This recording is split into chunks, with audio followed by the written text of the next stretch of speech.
오늘 우리에게 주신 하나님 말씀을 봉독합니다. 요한복음 21장 1절에서 14절까지 말씀입니다. 요한복음 21장 1절에서 14절을 봉독합니다. 그 후에 예수께서 디베랴 호수에서 또 제자들에게 자기를 나타내셨으니 나타내신 일은 이러하니라. 시몬 베드로와 디두모라 하는 도마와 갈릴리 가나 사람 나다나엘과 세베대의 아들들과 또 다른 제자 둘이 함께 있더니 시몬 베드로가 나는 물고기 잡으러 가노라 하니 그들이 우리도 함께 가겠다 하고 나가서 배에 올랐으나 그날 밤에 아무것도 잡지 못하였더니 날이 새어갈 때에 예수께서 바닷가에 서셨으나 제자들이 예수이신 줄 알지 못하는지라. 예수께서 이르시되 얘들아 너희에게 고기가 있느냐? 대답하되 없나이다. 이르시되 그물을 배 오른편에 던지라. 그리하면 잡으리라 하시니 이에 던졌더니 물고기가 많아 그물을 들 수 없더라. 예수께서 사랑하시는 그 제자가 베드로에게 이르되 주님이시라 하니 시몬 베드로가 벗고 있다가 주님이라 하는 말을 듣고 겉옷을 두른 후에 바다로 뛰어내리더라. 다른 제자들은 육지에서 거리가 불과 한 50칸쯤 되므로 작은 배를 타고 물고기 든 그물을 끌고 와서 육지에 올라보니 숯불이 있는데 그 위에 생선이 놓였고 떡도 있더라. 예수께서 이르시되 지금 잡은 생선을 좀 가져오라 하시니 시몬 베드로가 올라가서 그물을 육지에 끌어올리니 가득히 찬 큰 물고기가 153마리라. 이같이 많으나 그물이 찢어지지 아니하였더라. 예수께서 이르시되 와서 조반을 먹으라 하시니 제자들이 주님이신 줄 아는 고로 당신이 누구냐 감히 묻는 자가 없더라. 예수께서 가셔서 떡을 가져다가 그들에게 주시고 생선도 그와 같이 하시니라. 이것은 예수께서 죽은 자 가운데서 살아나신 후에 세 번째로 제자들에게 나타나신 것이라. 감사합니다. 오늘 또 우리의 영원한 목자가 되시고 또 우리를 인도하시는 주님, 그 주님을 찬양합니다. 오늘 또 주님을 따르며 주님 안에서 살아가는 거룩한 백성들 되게 하시고 주님의 양우리에 들어있는 양떼들이 되게 하여 주시옵소서. 이 시간도 저희들이 하나님 말씀 앞으로 나아가오니 오늘 또 말씀을 깨닫는 지혜들을 저희들에게 허락하여 주시옵소서. 감사합니다. 예수님의 이름으로 기도드립니다. 아멘. 제가 3번 설교를 끝내려고 했는데 4번째까지 왔습니다. 우리가 예수님의 제자로 자라가야 합니다 라는 말씀인데, 여러분 우리는 반드시 주님을 닮아가고 자라가야 되는데 그 일이 쉽지 않다라는 것을 기억을 할 것입니다. 왜냐하면 여러분은 예수님을 믿고 예수님을 인격적으로 만나고 난 뒤로부터 여러분의 삶이 바뀌었습니까? 생각이 바뀌었습니까? 가치관이 바뀌었습니까? 우리는 예수님을 주로 고백을 하기는 하지만 내 성질은 여전히 살아있고 내 말투도 여전히 살아있고 내 생각과 내 가치관은 여전히 세상에 살 때 예수님을 알기 전이나 지금이나 동일하다라는 것을 우리가 깨닫게 될 것입니다. 그러면서 또 그것 때문에 아파하기도 하고 그래서 그것 때문에 때로는 괴롭기도 할 때가 있을 것입니다. 여러분 우리는 늘 주님과 동행하는 삶을 살았던 바울 사도조차도 로마서에 보니까 오호라 나는 공고한 사람이라 누가 이 사망의 몸에서 나를 건져내랴라고 자신 속에 끊임없이 일어나는 갈등과 자신 속에 일어나는 죄의 요소들 때문에 하나님 앞에 탄식하며 살았던 것을 우리는 알 수가 있습니다. 그렇습니다. 오늘도 우리는 예수 믿는다고 해서 목사가 되고 장로가 됐다고 해서 사람 바뀌지 않습니다. 별로 그렇게 바뀌지 않고 살아갑니다. 그런데 조금씩은 바뀌어가는 것 같아요. 왜 바뀌어가는지 압니까? 하나님 보시기에 바뀌는 것이 아니라 내가 그래도 목사인데 이러면 안 되지. 하나님 보시기에 이런 거 생각 잘 없고 내가 그래도 목사인데 내가 목사만 아니면 제가 확 막 이럴 때가 불쑥 올라오지만 내가 목사기 때문에 아이고 내가 참아야지. 또 말 한마디 해놓고는 내가 목사인데 이런 말을 해가 되겠나 이런 생각이 있지, 하나님 앞에서 갈등하고 고민할 때는 별로 없는 것 같아요. 모르겠어요. 찬양대 여러분은 하나님 앞에 갈등하는지 몰라도 저는 최소한 그렇습니다. 제가 볼 때 그런 삶을 살 때가 많이 있습니다. 그래서 우리는 요한복음 21장을 통해서 예수님의 제자라면 우리는 자라가야 합니다. 이 말씀을 가지고 우리가 말씀을 살펴보는 가운데 있습니다.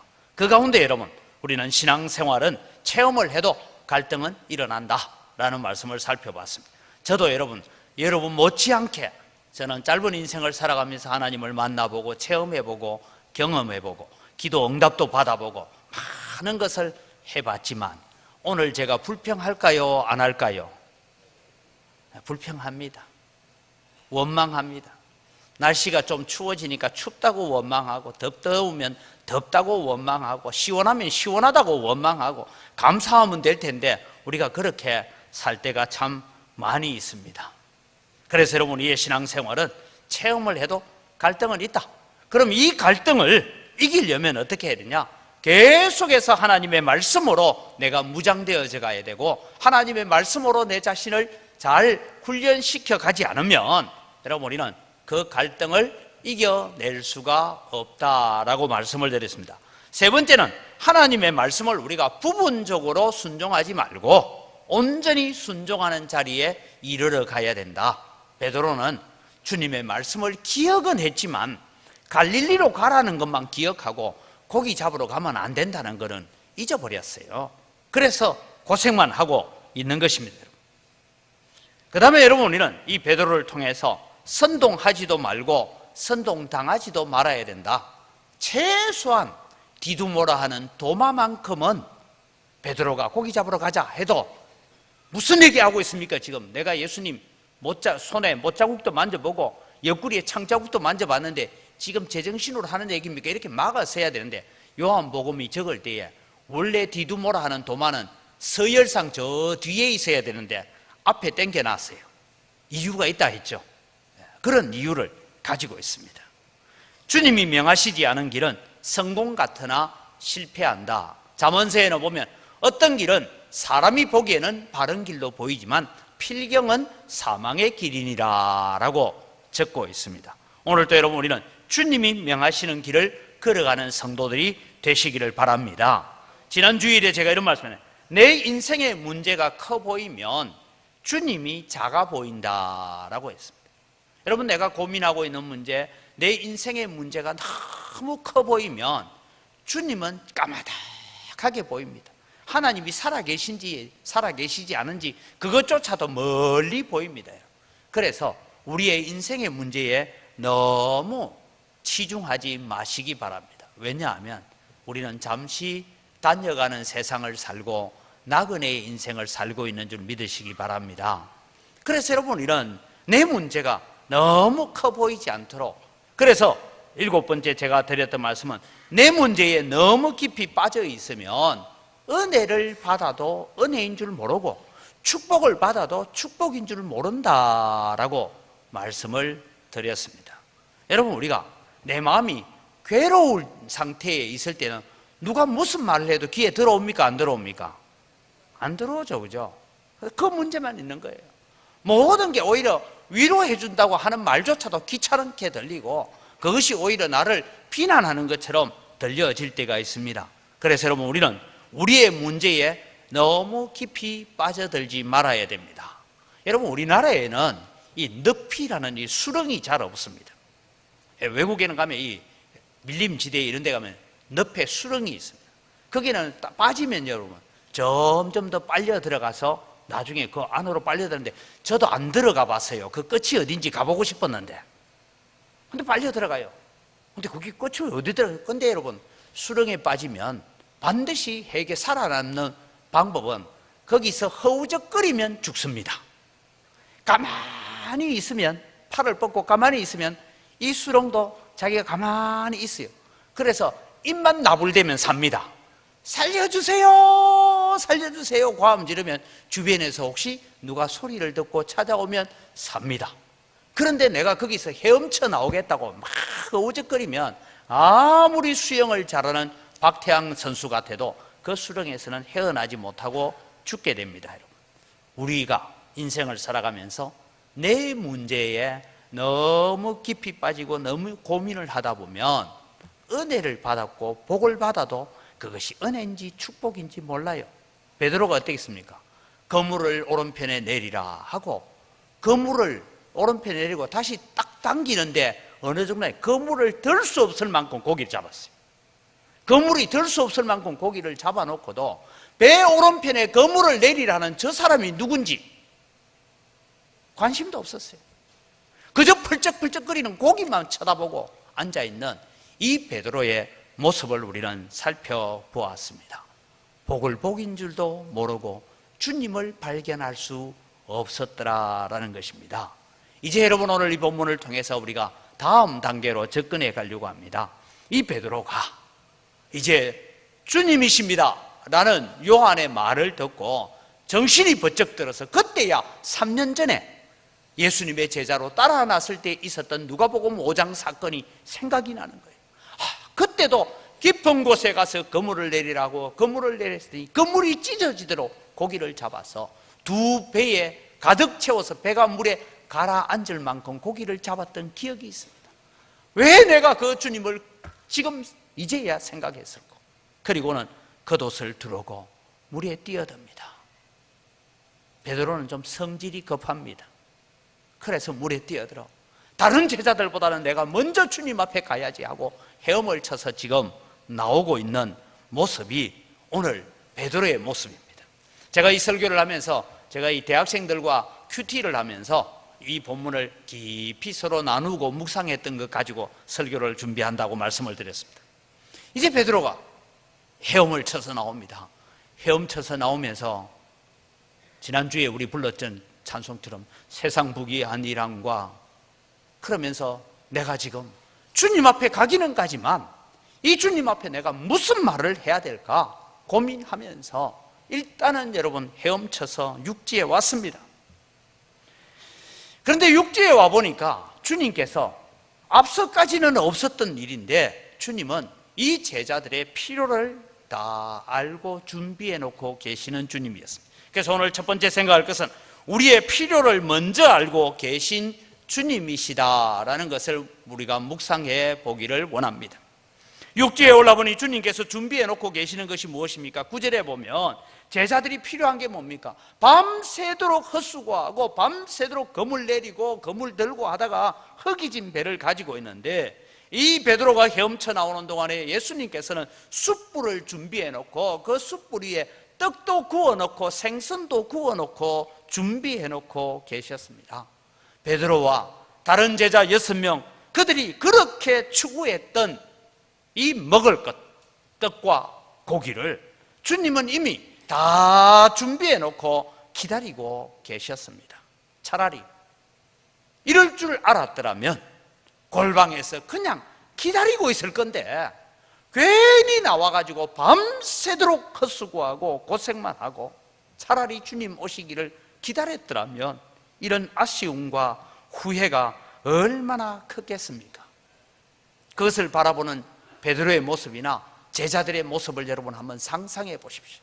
이미 숯불에 떡도 있고 고기도 있는데 우리가 뭐 한다고 와서 이렇게 밤새도록 수고하며 밤새도록 헛고생만 했는가 하는 탄식을 하면서 바라봅니다.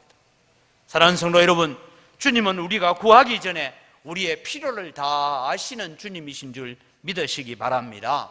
그래서 마태복음 6장 8절에 이런 말씀을 하고 있습니다. 같이 읽습니다. 그러므로 그들을 본받지 말라. 여기에 그들을 본받지 말라 하는 것은 이방인들의 기도입니다. 이방인들처럼 그저 신에게 주십시오 주십시오 이방인들처럼 중언부언하는 그런 기도를 하지 말라 그러시면서 그들을 본받지 말라. 계속 읽어갑니다. 구하기 전에 너희에게 있어야 할 것을 하나님 너희 아버지께서 아시느니라. 여러분, 아이들이 커서 고등학생이 되고 이러면 자기 다 알아서 학교 다닙니다. 그런데 여러분, 유치원 아이를 보낼 때야, 초등학교 1학년, 2학년 자녀들을 학교 보낼 때는 여러분 부모님이 가방을 다 챙겨줘요, 안 챙겨줘요? 여러분은 다 아이들이 착해가지고 알아서 다니 모양입니다. 그죠? 전혀 표정이 없는 거 보니까 다 어떻게 해요? 혹시 연필은 부러져 있지 않는지 연필도 깎아주고 다 해가지고 필요한 걸 가방에 다 사서 그렇게 넣어줍니다. 그리고 또 하나 더 보는 게 있어. 선생님이 보내온 쪽지 가운데서 오늘은 뭘 준비해 오라는 거 있는지 없는지 다 챙겨가지고 학교로 보내지 않습니까? 그런 것처럼 오늘 주님은 우리를 세상 가운데 보내실 때에 우리에게 무엇이 필요한지를 다 아시는 아버지 하나님이신 줄 믿으시기 바랍니다. 그래서 우리가 구하기 전에 이미 우리에게 필요한 것을 아시는 하나님이십니다. 근데 오늘 또 이 설교를 또 이상하게 빼딱하게 듣는 사람은요, 아이고 그럼 기도 안 해도 되겠네. 그게 아닙니다. 그러기 때문에 기도하라는 거예요. 필요한 것을 알고 계시는 주님이시기 때문에 구해야 합니다. 기도해야 합니다. 하지만 여러분, 분명히 알아야 될 것은 주님은 우리의 형편을 나보다 더 잘 알고 계시는 주님이신 줄 믿으시기 바랍니다. 저는 지금까지 제가 목회를 해오고 교회를 이동하고 여러 사역들을 해오면서 제가 겪었던 것 중에 하나는, 내가 나를 아는 것보다 하나님은 나를 더 잘 알고 계시더라 하는 것을 배웠습니다. 하나님이 여러분이 여러분 자신을 아는 것보다 하나님이 여러분 자신을 더 잘 아는 줄 믿으시기 바랍니다. 목사도 신방 가면 가끔씩 성도들이 그래요. 목사님, 내 형편 압니까? 얘기 안 하는데 내가 무슨 쪽집게요? 왜 알아요? 그런데 여러분, 하나님은 나보다 더 내 형편을 잘 알고 계시는 하나님이십니다. 예수님은 우리의 처한 형편을 잘 알고 계십니다. 그러기에 사랑하는 성도 여러분, 우리의 필요를 먼저 알고 계시는 주님 앞에 여러분의 삶이 힘들고 어려울 때에, 사방이 가로막혀 눈물밖에 흘릴 수 없는 상황이 있을 때도 눈을 들어 주님을 바라보는 여러분 되시기를 주의 이름으로 축원합니다. 제자들의 필요를 알고 계시는 주님이 미리 숯불과 떡과 생선도 다 준비해 놓고 기다리고 계시는 것입니다. 오늘 또 우리의 필요를 아시는 주님이 우리가 걸어가는 길을 준비하고 계심을 믿으시기 바랍니다. 우리가 주님의 제자로 걸어가겠다라고 작정하면 우리 혼자 걸어가는 것이 아니라 우리와 동행하시는 주님이 계신 줄 믿으시기 바랍니다. 오늘 찬양처럼 우리의 선한 목자 되시는 주님이 우리의 걸음걸음을 동행하고 계시는 줄 믿는 여러분 되기를 바랍니다. 그럴 때 우리는 주님의 제자로서 자라갈 수가 있는 것입니다. 여러분, 우리는 나 홀로 길을 걸어가는 것 같지만 주님이 동행하시는 걸음을 우리가 걸어가고 있습니다. 단지 우리가 이 필요를 알고 계시는 주님 앞에 살아갈 때 우리가 해야 될 일이 뭐냐? 하나님의 말씀에 귀를 기울이고 주님이 가자고 명하시는 길을 따라가기만 하면 되는 줄 믿으시기 바랍니다. 그래서 주님은 우리가 무엇을 필요로 한지 다 알고 계세요. 그 주님이 오늘 또 우리와 손을 잡고 너 나와 함께 나의 제자의 길을 걸어가자라고 불러주신 줄 믿으시기 바랍니다. 두 번째 우리가 살필 것은 우리의 연약함을 치유하시는 분은 오직 주님이십니다라는 것입니다. 오늘 여러분 이것을 두 가지로 좀 생각해 보는데요, 물 위로 올라온 베드로를 맞이하는 예수님을 저는 상상을 해봤습니다. 성경에 이런 내용이 있기는 없는데 여러분, 옷이 물에 흠뻑 젖었습니다. 베드로는 성질이 급해서 예수님 앞에 내가 먼저 가야지 하고 헤엄을 쳐서 물 위로 올라오기는 했지만 예수님 앞에 서기는 섰는데 무슨 말을 해야 될지 모르는 베드로입니다. 이런 베드로를 맞이하는 주님을 여러분 한번 상상해 보십시오. 성경에는 나타나지 않지만 예수님께서 숯불을 피워놓고 이 물에 젖은 베드로를 바라보시면서 예수님 그러실 것입니다.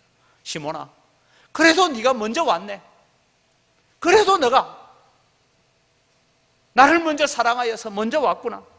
그런데 이런 옷이 다 젖었네. 야, 날씨도 추운데 여기 와라. 야, 숯불에 옷도 좀 말리고 온몸도 좀 녹여라. 그렇게 베드로를 맞이하고 계시는 주님을 여러분 상상해 보십시오. 탕자를 기다리고 있는 아버지가 아침에 동력이 밝아오기만 하면 혹시 저 동구 밖을 쳐다보면서 이 아들이 오늘이나 올려나 내일이나 올려나 기다리고 있는 아버지의 모습처럼 그렇게 베드로를 맞이하고 계시는 주님의 모습을 바라보게 됩니다. 만약 주님께서 물 위로 올라오자마자 야, 너 왜 여기 와 있냐? 그랬으면 베드로는 다시 물에 안 뛰어들었겠습니까? 밤을 새워 흙이진 배를 안고, 그러나 주님이라는 말에 정신이 버쩍 들어서 물에 뛰어들어서 헤엄쳐 오기는 했는데 새벽 날씨에 찬 기운에 벌벌 떨고 있는 베드로의 모습, 저는 이 모습이 가끔 제 자신의 모습이다라고 느낄 때가 있습니다. 이 모습이 가끔 여러분 마음대로 살다가 쓰게 되는 여러분의 모습일 때가 없습니까? 오늘까지 우리는 주님 없이 살다가 이 자리에 오면서 그런 마음으로 올 때는 없습니까? 내가 다른 사람 눈치 봤어. 다른 사람이 내가 혹시 나를 알아볼까 봐 내가 말 못하지만 십자가만 바라보고 주님만 바라보면 통곡하고 싶고 울고 싶고, 그래서 주님 앞에 몽도와 울고 싶은 그럴 때는 없습니까, 여러분? 베드로의 이 난처한 모습을 주님은 기다리고 계십니다. 아마 베드로는 주님 앞에서 그때 이런 노래가 있었으면 이런 찬양을 했을 것입니다. 세상에서 방황할 때 나 주님을 몰랐네. 내 맘대로 고집하며 온갖 죄를 저질렀네. 예수여, 이 죄인도 용서받을 수 있나요? 벌레만도 못한 내가 용서받을 수 있나요? 사랑하는 성도 여러분, 저는 목사로 살아가지만 저도 어느 날 흙이 진 배를 안고 절망 가운데서 물에 빠져 허덕이다가 주님 발 앞에 서 있는 제 자신을 발견했던 적도 있습니다. 뭐라고 변명도 할 수 없고 무슨 말도 할 수 없는 그런 상태에 주님 앞에 선 적이 있습니다. 그저 주님의 처분만을 기다립니다. 그저 주님의 말씀만 기다립니다라고. 사랑하는 성도 여러분, 여러분의 인생 가운데 이런 고백을 해본 적이 언제입니까? 이런 고민을 아시는 주님께서 미리 모닥불도 피워놓고 떡도 구워놓고 생선도 구워놓고 기다리고 계시는 부활의 주님, 그분이 오늘 우리의 구주이시고 우리의 주님이심을 믿으시기 바랍니다. 이 부활의 주님이 우리와 함께 하시는데 여러분, 무엇 때문에 절망하고 무엇 때문에 좌절하고 무엇 때문에 실망하고 무엇 때문에 우리가 주저앉아야 되겠습니까? 실패한 베드로를 찾아오셨어요. 기다리고 계시는 주님, 그의 모든 필요를 다 준비해 놓고 기다리고 계시는 주님이 오늘 여러분을 찾아오신 줄 믿으시기 바랍니다. 우리는 그런 마음으로 예배로 나아와야 되는 것입니다. 대구에 가면 칠성시장이라고 있습니다. 저희 집에서 걸어서 시장도 가고 하는 거리입니다. 그런데 여러분, 어느 날 그 시장을 아내와 같이 가는데 현수막이 하나 걸려 있어요. 뭐라고 걸려 있냐? 기도할 수 있는데 왜 절망하십니까? 이렇게 걸려 있어요. 그래서 저기가 무슨 저 시장 상가에 교회가 있나? 이러고 한참 봤더니만은 그 밑에다가 무슨 광천사 이래 적어놨어요. 상가 위에는 절이에요, 절. 절에서 적어놓기를 기도할 수 있는데 왜 절망하십니까? 하고 현수막을 쫙 걸어놨어요. 그래서 참 절도 교회를 벤처마이킹 잘한다 그런 생각이 들기도 했지만 제 마음속에 한 가지 이런 생각이 들었습니다. 우상에게, 말 못하는 손으로 만들어 놓은 부처에게도 와서 기도할 수 있는데 왜 절망하십니까? 라고 붙여놓은 걸 보면서 예수 믿는 사람들 정신 좀 차려야 되겠다 이런 마음이 들어요. 목사 너 정신 좀 차려라 이런 생각으로 들렸어요. 살아계신 하나님, 부활하신 예수님, 죽음을 이기신 예수님이 우리와 함께 계시는데 그 주님이 기도하라고 하는데 왜 우리가 절망하고 살아야 되고 왜 좌절하고 살아야 됩니까? 부활하신 주님 앞에 나아오는 여러분 되시기를 바랍니다. 우리의 연약함과 우리의 부족함과 우리의 필요를 채워가시는 주님이십니다. 그런데 여러분, 베드로에게 심각한 문제가 하나 있습니다. 베드로는 주님이 계시는 모닥불로 얼른 오지 못합니다. 왜요? 베드로는 대략 한 15일이나 20일 전부터 베드로에게 병이 하나 있어요. 그 병이 뭐냐 하면 모닥불 트라우마라고, 모닥불 노이로제라는 질병이 하나 있습니다. 왜 그렇습니까? 대제사장 가야바의 집에서 날씨가 추워서 모닥불을 쬐다가 너도 갈릴리 사람 아니냐, 너도 저 사람과 함께 동산에 있는 걸 내가 봤지 않느냐, 그럴 때 무슨 말을 하고 있냐, 나는 저 사람 모른다라고 예수님을 3번이나 부인했던 그 자리가 모닥불 앞이었어요. 모닥불 앞이었어요. 그래서 아마 모닥불을 피워놓고 예수님은 이 추위에 떨고 있는, 옷이 흠뻑 젖어서 그 차가운 물속에서 추위에 떨고 있는 베드로를 위해서 모닥불 피워놓고 이리 오너라 와서 불 좀 쬐고 젖은 옷을 좀 말리라고 하는데, 그 앞에 나오지 못하는 이 베드로, 주저주저 하고 있는 이 베드로를 향하여서 주님이 베드로의 가슴 아리를 알고 계셨어요. 그래서 주님이 베드로를 보고 말씀합니다. 베드로야, 가서 지금 너희들이 잡은 고기를 좀 가져오너라. 그것도 같이 구워 먹자. 오늘 성경 본문에 보면 그렇게 말씀합니다. 예수님께서 지금 잡은 생선을 좀 가져오라 하시니 시몬 베드로가 올라가서 그물을 육지에 끌어올리니 라고 말하고, 베드로가 그 난처한 자리를 피해서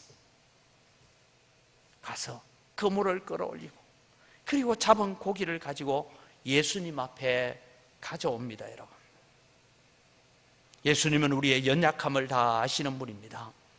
여러분의 가슴 아리를 다 아시는 분입니다. 목사는 여러분 가슴 아리 다 모릅니다. 주님은 다 아십니다. 주님은 다 위로할 수 있는 줄 믿으시기 바랍니다. 베드로가 여러분 주님 앞에 혼자 있을 때는 어떻습니까? 아마 초등학교 시절이나 이럴 때 교장 선생님이 부른대요. 저는 교장 선생님한테 자주 불려갔습니다. 구중 들으러 갔겠어요? 칭찬 들으러 갔겠어요? 주로 칭찬 들으러 많이 갔어요. 그런데도 혼자 교장 선생님한테 불러가면 아 왔냐 하고 교장 선생님 빨리 뭘 얘기를 하시면 괜찮은데, 왔나 하더니 얼굴을 한번 보시면 잠시만 기다려요 막 하고 뭐 한참 이래 사인을 하고 이래서 있으면 다 서가지고 이래 있으려니까 너무 어색하기도 하고 열중시효했기도 이상하고 그렇습니다. 서가 있는데 제일 놔두기 난처한데 손을 어디 놔둬야 될지 몰라요. 주머니 이어 있을 수도 없고 뒷짐질 수도 없고 막 이래가지고 안절부절하고 있는 그 아이의 모습을 여러분 한번 생각해 보십시오. 베드로가 여기 모닥불에 와서 옷부터 말리라, 너 온몸부터 좀 녹여라 할 때에 못 가는 거예요. 그런데 여러분, 다른 제자 6명, 7명이 함께 가면 그 자리에 서 있기 쉽잖아요. 벌을 받을 때도 여러분 한 10명이 같이 벌을 받으면요 서로 웃어감이 벌 받아요. 그런데 혼자 벌 받을 때는 또 다르잖아요. 그래서 예수님은 베드로의 그 마음을 아시고 얼른 가서 너희들이 잡은 고기 좀 가져오너라, 그것도 같이 구워 먹자, 그렇게 말씀하시는 거예요. 사랑하는 성도 여러분, 힘든 일이 있습니까? 어려운 일이 있습니까? 어느 누구에게도 말하지 못할 고통을 가지고 있습니까? 사람 붙들고 말하지 말고 나의 형편을 다 아시는 주님 앞에 나갔어. 주님 앞에 때로는 마음껏 통곡도 해보고 마음껏 부르짖어도 보고 마음껏 하소연도 해보고, 주님 아시지요. 주님 내 마음 아시고 주님 내 형편 아시지요. 주님 앞에 나아오는 여러분 되시기를 바랍니다. 그때 주님의 위로가 함께 하시고 주님의 은혜가 함께 하실 것입니다. 나의 연약함을 치유하실 분은 오직 주님밖에 없습니다. 우리의 답답하고 우리의 참 외로운 마음을 위로해 주실 분은 오직 주님 한 분밖에 없습니다. 그래서 히브리서 4장 15절에는 이런 말씀을 합니다. 우리에게 있는 대제사장은 우리의 연약함을 동정하지 못하실 이가 아니요 모든 일에 우리와 똑같이 시험을 받으신 이로되 죄는 없으시니라. 무슨 얘기입니까? 우리에게 있는 영원한 대제사장 예수 그리스도는 우리와 동일한 시험을 받았고 동일한 고통을 다 겪어보셨기 때문에 우리의 연약함을 능히 동정하시고 위로할 수 있는 분이라고 말씀하고 계시는 것입니다. 주님이 모닥불을 피워놓았지만 아무리 추워도 아무리 몸이 얼어 있어도 그 모닥불 앞으로 섣불리 나아가지 못하던 베드로가 오늘 우리들의 모습 아닐까요? 주님이 오라고 불러도 주님 앞에 선뜻 서지 못하던 그런 우리들을 주님은 그 마음 가슴 아리를 아시고 너 잡은 고기 좀 가져오너라 라고 부르고 있습니다. 세 번째로 여러분, 주님은 너희들이 잡은 고기를 좀 가져오라는 이 말씀을 통해서 우리를 예수님의 사역에 동참시키고 계시는 주님이시다라는 것을 기억하시기를 바랍니다. 모닥불 앞으로 오기를 주저하고 있는 베드로에게 주님 말씀하시죠. 베드로야, 가서 지금 너희들이 잡은 고기 좀 가져오너라. 베드로는 그 난처한 자리를 얼른 피해서 그물을 끌어올리러 갑니다. 여러분, 3년 전과 무슨 차이가 있습니까? 3년 전에는 두 배가 가득하도록 배가 가라앉을 만큼 고기를 잡았습니다. 그런데 주님은 그 잡아놓은 고기와 그물과 배와 부모를 다 떠나서 나를 따라오너라 했어요. 다 버리고 주님 따라갔습니다. 그런데 예수님께서는 왜 지금은 너희들이 잡은 고기를 좀 가져오라고 하십니까? 예수님의 능력으로 이미 만들어 놓은 숯불, 이미 만들어 놓은 떡, 이미 만들어 놓은 생선, 그것 가지고 7명 먹이기에 부족해서 생선 가져오라 했을까요? 보리떡 5개와 물고기 2마리로 5,000명을 먹이고도 남았던 12광주리가 남았습니다. 보리떡 7개와 물고기 2마리를 가지고 7,000명을 먹이고도 남았던 그런 역사를 하셨던 주님이 왜 지금 그 제자들이 잡은 고기를 가져오라 하십니까? 저는 이 말씀을 읽으면서 이런 생각이 들었습니다. 이제 나는 아버지께로 간다. 그런데 이제는 너희들의 수고와 너희들의 노력을 내가 사용하겠다라는 뜻이라고 생각합니다.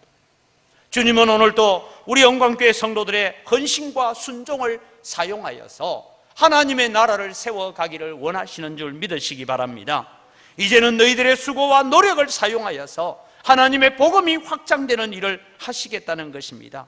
사랑하는 영광교회 성도 여러분, 여러분들의 수고와 여러분들의 기도와 여러분의 헌신과 여러분의 눈물과 여러분의 땀을 사용하여서 하나님은 하나님의 교회가 부흥되어져 가고 하나님의 복음이 확장되어져 가기를 원하신다라는 것입니다. 그런데 여러분, 참 재미있는 기적이 하나 있습니다.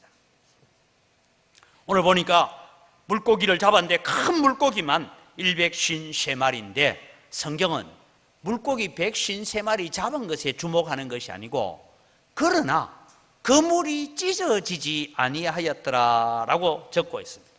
다르게 표현하면 평소 같았으면 고기를 그만큼 잡았으면 그물이 어떻게 된다고요? 찢어진다는 거예요. 그런데 희한하게도 고기를 그만큼 잡았는데도 그물이 찢어지지 않는다는 것입니다. 이 말은 오늘 주님께서 이제 부활한 주님께서 이 제자들을 사용하여서 일해 가시는데 지금 너희들이 밤새도록 한 일은 헛수고였지만 이제 내 말을 따라서 성령을 받아서 주님의 제자의 길을 걸어가는 그 걸음들은 너희들의 수고와 너희들의 노력과 너희들의 눈물과 너희들의 땀을 헛되이 하지 않겠다라는 약속입니다. 사랑하는 성도 여러분, 물고기 잡은 수가 중요한 것이 아니라 그물을 찢어지지 않게 하시는 주님, 이제 너희들이 교회를 위해서 하나님의 영광을 위해서 복음을 위해서 눈물 흘리고 땀 흘리는 그것들을 내가 결코 헛되이 하지 않겠다라고 오늘 우리를 돌보시는 하나님의 은혜가 있는 줄 믿으시기 바랍니다. 부활의 주님이 우리에게 그것을 약속해 주고 있습니다. 그러기에 여러분, 우리는 제자의 길을 걸어갈 때 어떤 고난도 핍박도 어떤 환난과 풍랑을 겪는다 할지라도 그 풍랑이 우리의 걸음을 가로막지 못하고 우리의 수고와 우리의 눈물을 헛되이 하지 못한다는 것을 믿으시기 바랍니다. 오늘도 여러분, 우리가 교회 직원 은퇴식을 합니다. 각자 맡은 직분 따라서 이런저런 수고를 하였습니다. 때로는 공도 있고 때로는 연약한 부분도 있을 것입니다. 그러나 베드로의 연약한 부분까지도 치유하셔서 사용하시던 것처럼 이분들의 수고와 눈물을 통해서 오늘 교회를 여기까지 세워 오신 줄 믿습니다. 오늘 헌신하고자 하는 여러분, 2019년도에 내가 이런 부분에 헌신하겠다고, 이런 부분에 내가 봉사하겠다고, 수고하겠다고 여러분이 헌신할 때에 하나님은 그 수고를 결코 헛되이 하지 않겠다는 것입니다. 하나님께서 가장 기뻐하시는 것이 교회와 성도를 위해서, 하나님의 영광을 위해서, 복음을 위해서 성도가 흘리는 눈물과 성도가 흘리는 땀을 주님은 귀하게 보시는 줄 믿으시기 바랍니다. 이것이 여러분 오늘 우리가 헛되이 하지 않는 주님을 우리는 바라보는 것입니다. 사랑하는 성도 여러분, 다시 말씀드립니다. 고난과 환난 가운데, 때로는 힘들고 어려운 가운데 있습니까?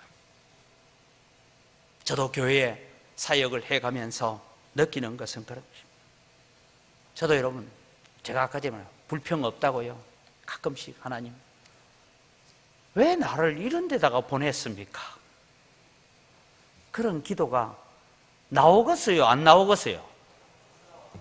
예?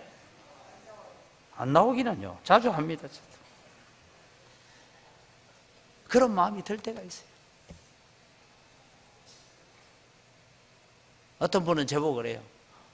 하나님께서 은광교회에서 이런 일들을 겪게 하심으로써 목사님 크게 쓰실 것 같다는데 이제 크게 쓰임 받아봤자 몇 년 안 남았어요. 이제 또 어디 가서 내가 크게 쓰이려고 여기서 그냥 은퇴할래요. 그냥 죽든지 살든지 막 그냥. 예? 그런데 여러분, 우리가 기억하십시오. 고난과 핍박과 환난과 풍랑이 일어나도 이 제자들의 가는 길을 막지 못했습니다. 그렇습니다. 오늘 또 우리가 제자의 길을 걸어갈 때에 우리와 함께 하시는 주님, 그분은 임마누엘의 하나님이신 줄 믿으시기 바랍니다. 내가 너희와 함께 하겠다는 약속의 하나님이십니다. 그래서 우리는 고난과 환난 가운데서도 이런 찬송을 좀 하면서 갔으면 좋겠어요. 힘들고 어려울 때에 여러분, 입술의 찬송이 아니라 우리의 마음의 찬송, 영적 찬송을 하면서 살아가시기 바랍니다. 그 찬송이 이런 찬송입니다. 여러분, 우리가 자주 불렀던 얘기입니다. 고요한 바다로 저 천국 향할 때 주 내게 순풍 주시니 참 감사합니다. 1절만 있으면 얼마나 좋겠습니까? 근데 2절이 있어요. 2절은 보니까 일어났어요. 건물결이 일어나 나 세제 못하나 이 풍랑이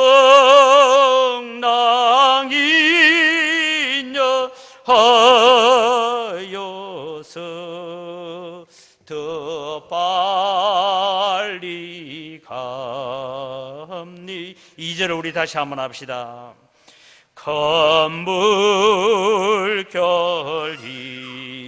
일어나 나 세제 못하나 풍랑이 인여하여서 더 빨리 갑니다. 오늘 우리를 불러서 예수님의 사역에 동참시키시기를 원하시는 주님, 잡은 물고기 가져오느라 그물이 찢어지지 않게 하시는 주님이 오늘 부활의 주님으로 여러분을 찾아오신 줄 믿으시기 바랍니다. 우리는 그 주님 의지하고 믿음의 길을 걸어가야 됩니다. 우리를 회복시키시는 주님을 만나야 우리가 제자의 길로 자라갈 수가 있습니다. 예수님께서 난처해하는 제자들에게 와서 초반을 먹으라 하십니다. 제자들이 예수님이 누군지를 다 알기 때문에 당신이 누구냐 질문하는 자도 없습니다. 허기진 제자들을 돌아보시는 주님의 모습에서 우리는 요한복음 13장 1절이 기억납니다. 유월절 전에 예수께서 자기가 세상을 떠나 아버지께로 돌아가실 때가 이런 줄 아시고 세상에 있는 자기 사람들을 사랑하시되 끝까지 사랑하시니라. 주님은 우리를 사랑하시는데 우리의 형편이 어떠함에 불구하고 우리가 실패와 좌절을 했다고 우리를 버리시지 않습니다. 낙심했다고 주저앉았다고 주님은 포기하지 않는 주님이십니다. 그 주님은 오늘도 베드로를 회복시키시고 갈릴리 호수에서 밤새워 헛고생한 제자들을 회복시키시는 그 주님이 오늘도 실패와 좌절의 자리에, 절망과 실망의 자리에, 낙심의 자리에 있는 우리들을 다시 회복시키시고 다시 숯불로 인도하시고 거기에 구워놓은 떡과 물고기를 먹이시면서 우리에게 새로운 소망을 주시고 새로운 꿈을 주시는 줄 믿으시기 바랍니다. 이 부활의 주님을 만나서 우리는 믿음의 길을 다시 회복해가는 여러분 되시기를 바랍니다. 지금 우리 교회가 여러 가지 어려운 형편에 있다라고 말하지만 여러분, 우리는 회복시키시는 그 주님을 만나고 그 주님으로 인하여 믿음의 길을 달려가는 여러분 되시기를 바랍니다. 실패한 자리에 찾아오셨습니다. 실패와 좌절의 자리에 찾아오셨습니다. 절망의 자리에 찾아오셔서 회복시키시는 부활의 주님이 오늘 우리를 찾아오신 줄 믿으시기 바랍니다. 여러분에게 부탁드립니다. 앞으로 우리의 신앙생활하면서 내 자신의 형편에 너무 빠져있지 마시고 내 환경과 내 형편을 주님보다 크게 보지 마십시오. 그 크신 하나님, 온 우주의 주인이신 하나님을 바라보면서 사망과 죽음의 권세를 깨뜨리신 부활의 주님을 바라보면서 주님의 제자로 자라가는 여러분 되시기를 바랍니다. 하나님을 믿는 것과 아는 일에 하나가 되어서 그리스도의 장성한 분량이 충만한 데까지 자라가는 제자의 걸음을 걸어갈 수 있기를 주님의 이름으로 축복합니다. 기도하겠습니다. 하나님 아버지, 감사합니다. 부활하신 주님을 2번이나 만났지만 나는 배고픈 이 허기를 면하기 위해서 물고기 잡으러 가노라 하고 고기 잡으러 가서 밤을 새워 그물을 내렸지만 헛수고만한 제자들, 그 실패와 좌절의 자리에 찾아오셔서 다시 제자의 자리를 회복시켜 주시던 주님, 그 부활의 주님이 오늘 나의 주님이시고 나의 하나님이심을 고백합니다. 그러기에 오늘도 우리는 힘들고 어려운 여러 가지 교회의 형편과 우리의 가정의 형편과 우리의 개인적인 형편 가운데서도 주님 앞에 기도하며 내 모든 필요를 아시는 주님, 그 부활의 주님이 오늘도 우리를 준비해놓고 기다리고 계시는 줄 알고 주님과 동행하는 삶을 살아가게 하여 주시옵소서. 주님의 명령을 따라 사는 저희들 되어서 부활의 주님과 함께 동행하는 삶을 살아가는 저희들 다 되도록 은혜 베풀어 주시옵소서. 감사합니다. 예수님의 이름으로 기도드립니다. 아멘.